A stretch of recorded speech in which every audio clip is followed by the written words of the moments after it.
Si sabemos que los riñones son órganos fantásticos, pero si padecemos de diabetes, corremos el riesgo y bueno, que se nos enfermen o que se nos dañen los riñones. Por eso hoy queremos hablar con la doctora Heilin Montiel Castillo. Ella es endocrinóloga, a quien le damos la bienvenida. Doctora, muy buenos días. Buenos días, gracias. Doctora, ¿qué deben hacer los diabéticos exactamente para eso, para que sus riñones estén sanos? Tener controlado el azúcar, eso es básico, ¿verdad?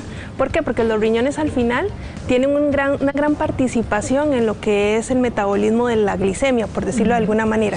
Ellos son los que al final, al recibir los desechos que vienen a través de la orina, son los, bueno, primero a nivel vascular, ellos son los que definen qué se va por la orina y qué tenemos que absorber. Entonces, ¿qué es lo que pasa? Si tenemos con glicemias altas, el umbral de ellos anda alrededor de 180 miligramos por decilitro. Entonces, un paciente con 200 ya está poniendo en peligro el riñón, por ejemplo. Entonces, ¿qué es lo que pasa? Entonces, el riñón lo que va a hacer, bueno, tengo mi tolerancia hasta 180. Claro. Después de ahí, entonces dice, bueno, técnicamente en orina no tiene que liberarse nada de azúcar cuando no tenemos diabetes diagnosticada. Cuando somos diabéticos, con más razón, ¿verdad? Entonces, porque tenemos que ser más estrictos a la hora de controlar ese nivel de glicemia y tratar que ese nivel no sobrepase. Entonces el riñón empieza, cuando sobrepasamos, a botar ese nivel de esa glucosa o ese azúcar por el riñoncito. Entonces uno hace un examen de orina y ve glucosa, 3 cruces, una cruz cuando no debería de haber ninguna. Ahora, para entender qué es lo que pasa cuando el azúcar justamente pasa por la orina, pasa por los riñones, ¿qué es lo que, cómo daña, qué impacta? Es que el riñón es como decir un filtro, como, imaginémonos como un filtro, y entonces todos los solutos que son glucosas, proteína, o sea, algunas otras metabolitos van a llegar ahí y muchos tienen que pasar porque son desecho y otros se tienen que retener, por decirlo de alguna manera. Entonces, esta retención tiene que darse en la parte de la glucosa. Okay. Si no se retiene, porque ya es mucha, digamos, la cantidad de presión, por decirlo de alguna manera, claro, que hay, entonces empieza a liberarse. Eso hace, digamos, por decir algo, que los poros que empiezan a, digamos, a permitir esa filtración, para que más o menos me entiendan, empieza a dañarse. Entonces el riñón dice, bueno, ya se me está yendo de las manos, entonces el riñón simplemente lo deja ir. Entonces esas moléculas, a ser tan grandes, ya empiezan a generar problemas a nivel renal y entonces ya el riñón empieza, como decir, a tirar la toalla, hasta llegar a un momento en que él va a ir deteriorándose poquito a poco y llegará a un momento en que que no haga su trabajo en general. Sí, entonces ya empiezan otros problemas a asociarse al paciente diabético, ¿verdad? Entonces, sí, va muy ligado de lo que es el nivel de glicemia. Ahora, sería importante mencionar, a lo mejor para las personas que son diabéticas, ¿verdad? ¿Hay manera de darse cuenta que el riñón está empezando a fallar, claro, que realmente ese azúcar está excedida? Sí, claro. Primero, cuando yo ya sé que los niveles de glicemia no están cumpliendo las metas, yo ya tengo que pensar en mis órganos blancos, entre ellos el riñón, 1.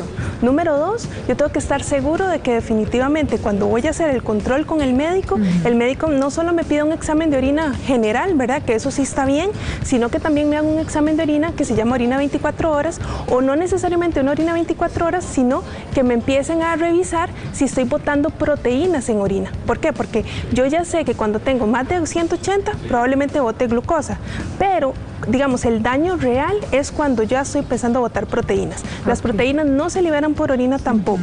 Entonces, hay medidas en orina que se pueden hacer, microproteínas, por ejemplo, y ya el médico se puede enterar si está teniendo algún deterioro. Es importante saber que yo no puedo medir esas proteínas si tengo un paciente descompensado. ¿Por qué? Porque la descompensación, como le explico, ese nivel de glicemia alto me va a generar liberación de proteínas también. Entonces, yo tengo que tratar de tener un paciente compensado y ya cuando tengo niveles de glicemia óptimos antes del desayuno, ojalá entre 100, 130, 2 horas después del desayuno o del almuerzo o de la cena, no más de 160, 180, dependiendo del paciente, por el umbral que le comenté ahora.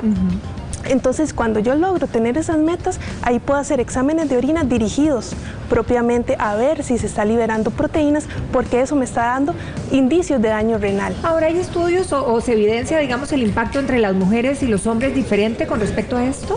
En realidad a veces, bueno, las mujeres por definición somos como más fáciles de que lleguemos al control médico. El hombre tiende a ser un poco más resistente. Entonces a veces sí uno puede ver que, digamos, el hombre puede afectarse un poquito más, pero mucho depende de qué tan ordenado fui yo con mi alimentación, con mi actividad física, con mi control glicémico. Ahora, hay algo que es importante, hay muchos medicamentos que se dan para la diabetes, pero el control, digamos, o el beneficio que yo obtengo sobre los riñones no depende tanto del medicamento que uso, depende de cuántas metas o qué metas alcancé yo con esos medicamentos y con mi estilo de vida, ¿verdad? Porque no hay medicamentos ahorita, por lo menos comercializados, que digan que disminuye un poco o que mejoran o que protejan la función renal como tal. No es que lo dañen tampoco, porque a veces las personas se confunden y lo piensan así, sino que, digamos, el daño renal en diabetes está dado por glicemias altas. Ahora, si tengo esa sospecha, si evidentemente mi riñón está empezando a tener problemas, ¿hay algún tratamiento para protegerlo? Sí, hay medicamentos que se pueden dar que ayudan a amortizar un poco, a disminuir un poco ese avance acelerado, porque ya una vez que inició, tenemos que saber que empezó a continuar y probablemente lo que tenemos que hacer es detenerlo en donde está, porque ya no hay vuelta atrás. Donde yo ya inicié deterioro renal, ahí se queda. Si yo no hago, digamos, no tomo cartas en el asunto, continuará y el daño va a ser pues significativo, tanto que no podemos en algún momento pues orinar, ¿verdad? Entonces ocuparemos máquinas que se llaman diálisis o, ¿verdad? Son que tenemos que ir al hospital cada cierto tiempo. Complicado totalmente el panorama. La vida se complica, digamos. Sí. Doctora, muchísimas gracias y aquí lo cierto, ¿verdad? Digamos que el punto es cuidar y controlar la diabetes para evitar todo este tipo de consecuencias. Muchísimas gracias, doctora. Con mucho gusto. Que pase un feliz día. Igual.